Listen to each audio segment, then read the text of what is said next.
শিক্ষকদের উদ্দেশ্যে কিছু কথা।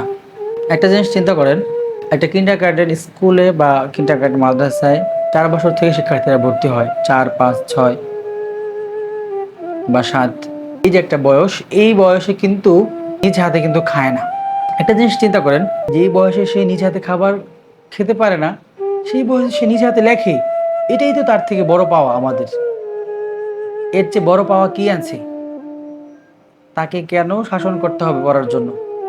তাকে আদর করেন, যত্ন করেন, সে দ্বিগুণ পড়াশোনা করবে। আর আপনি তাকে যদি মারেন, ধমক দেন, সে পড়াশোনা করবে না। শিক্ষা প্রতিষ্ঠানেও আসবে না। আপনাকে সে অপছন্দ করবে। সে পড়াশোনাটাকে খুব কঠিন মনে করবে। মনে হবে তার কাছে যে পড়াশোনাটা অনেক বোঝা। তাদের কাছে উদারত আহ্বান যে আমরা যারা শিশু বাচ্চাদেরকে শিখাই বা ছোট বাচ্চাদের যারা আমরা টিচার আছি, অবশ্যই এই বিষয়টা খেয়াল রাখবো যে কোনো বাচ্চাকে যেন ধমক না দেওয়া হয়, শাসন না করা হয়। খুব যত্ন করে আদর করে। তার ভুল হবে, সে ছোট মানুষ, নিজে হাতে খেতে পারে না, সে তার তো ভুল হবে, যথেষ্ট পরিমাণ ভুল হবে। সে প্রতিদিন বারবার ভুল করবে এবং এই ভুলগুলোই আমরা তাকে শুধরে দেওয়ার জন্যই আমরা আছি, শুধরে দেব। আমরা তাদেরকে নিজ হাতে কলমে শিখিয়ে দেব, যত্ন করে পড়াবো। শিশুকে যত্ন করেন কেননা আজকে শিশুই আগামী দিনের ভবিষ্যৎ। আপনি যদি তাকে যত্ন করে পড়াশোনা করান, একদিন সে বড় হয়ে আপনার জন্য আপনাকে খুঁজবে। আপনি যেখানে থাকেন না কেন, সারা জীবন আপনাকে সে মিস করবে।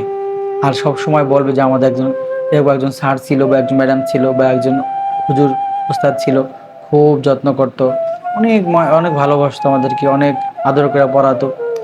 এই বিষয়গুলো পাওয়া কিন্তু অনেক ভাগ্যের ব্যাপার।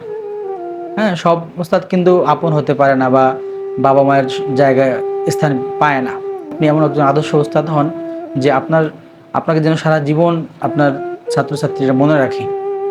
দায়িত্বশীল, যত্নবান, হ্যাঁ, একবারের জায়গায় 10 বার বোঝানো, শিখিয়ে দেওয়া, এমন মানসিকতা তৈরি করেন নিজের ভিতরে, তাহলে দেখবেন একদিন আপনি সেরা শিক্ষক হবেন ইনশাআল্লাহ। আল্লাহ তাআলা আমাদেরকে তৌফিক দান করুন, আমিন। আসসালামু আলাইকুম ওয়া রাহমাতুল্লাহি ওয়া বারাকাতুহু।